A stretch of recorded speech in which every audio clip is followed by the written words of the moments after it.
Let's be honest. If you've ever felt completely buried under all the wellness advice out there, the intermittent fasting, the ice baths, the so-called smart drugs, you are definitely not alone.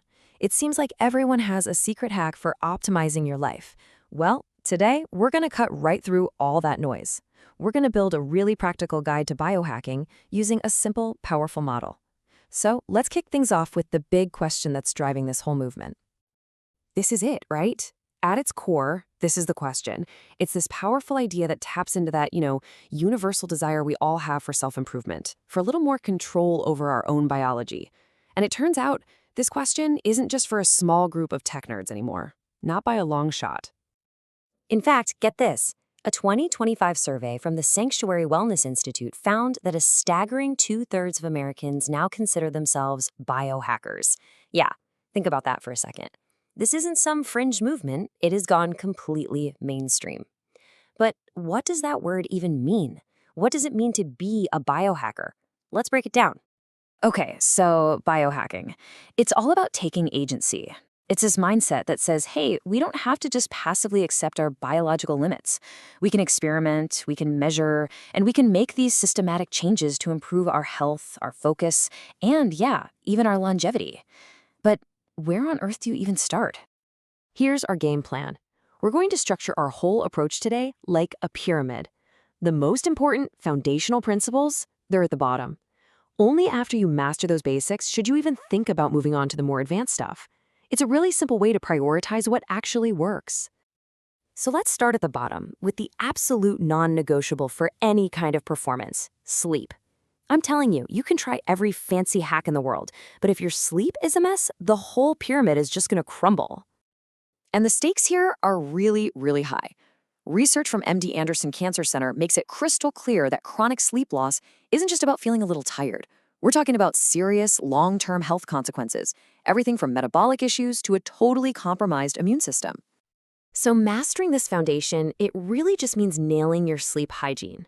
Look, these aren't flashy hacks, they are the evidence-based fundamentals. Consistency is king, going to bed and waking up around the same time, managing your environment, making it dark and cool, and, so critically, managing light and substances like caffeine and alcohol that just throw your natural rhythms totally out of whack. Now, speaking of popular hacks, what about things like blue light blocking glasses? They are everywhere. I was really curious about this one myself, so I dug into the research, and what I found was actually pretty surprising.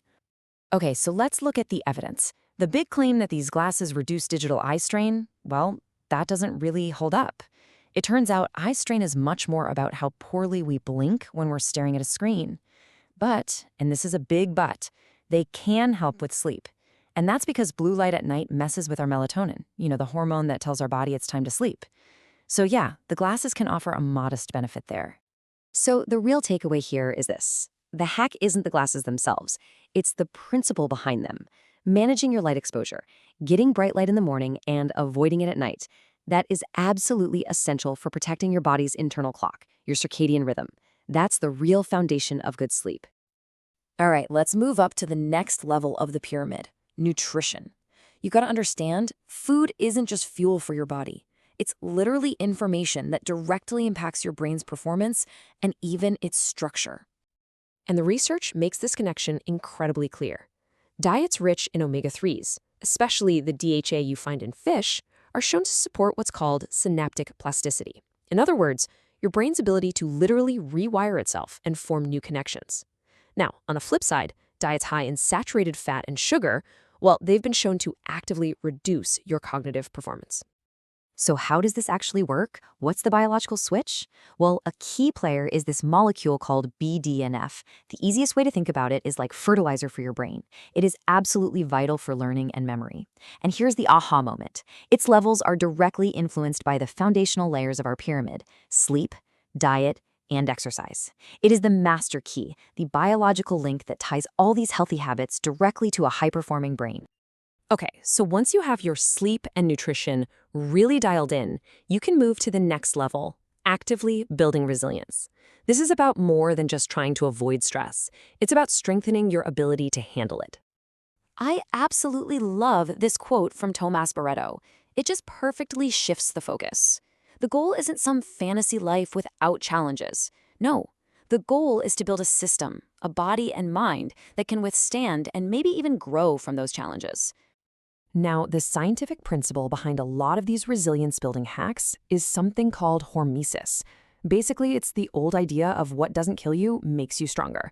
The idea is that a small, controlled dose of a stressor, something that doesn't overwhelm your system, triggers this cascade of positive adaptations that make you stronger overall.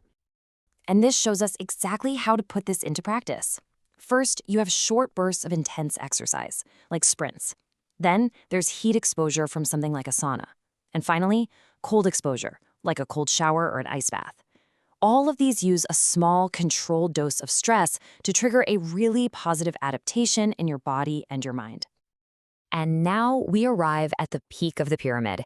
This is where you find all the more personalized, technology-driven, and, let's be honest, sometimes speculative techniques that a lot of people think of when they first hear the word biohacking.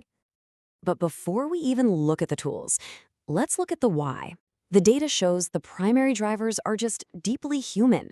People want to improve their mental health. They want to manage their weight, increase their focus, and ultimately just live a longer, healthier life.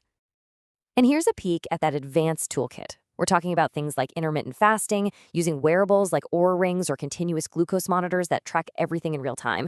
You've got nootropics or smart drugs that are designed to boost cognitive function, and even hyper-personalized nutrition based on your unique genetic makeup. The common thread through all of this is data, moving beyond one-size-fits-all advice to find what works specifically for you.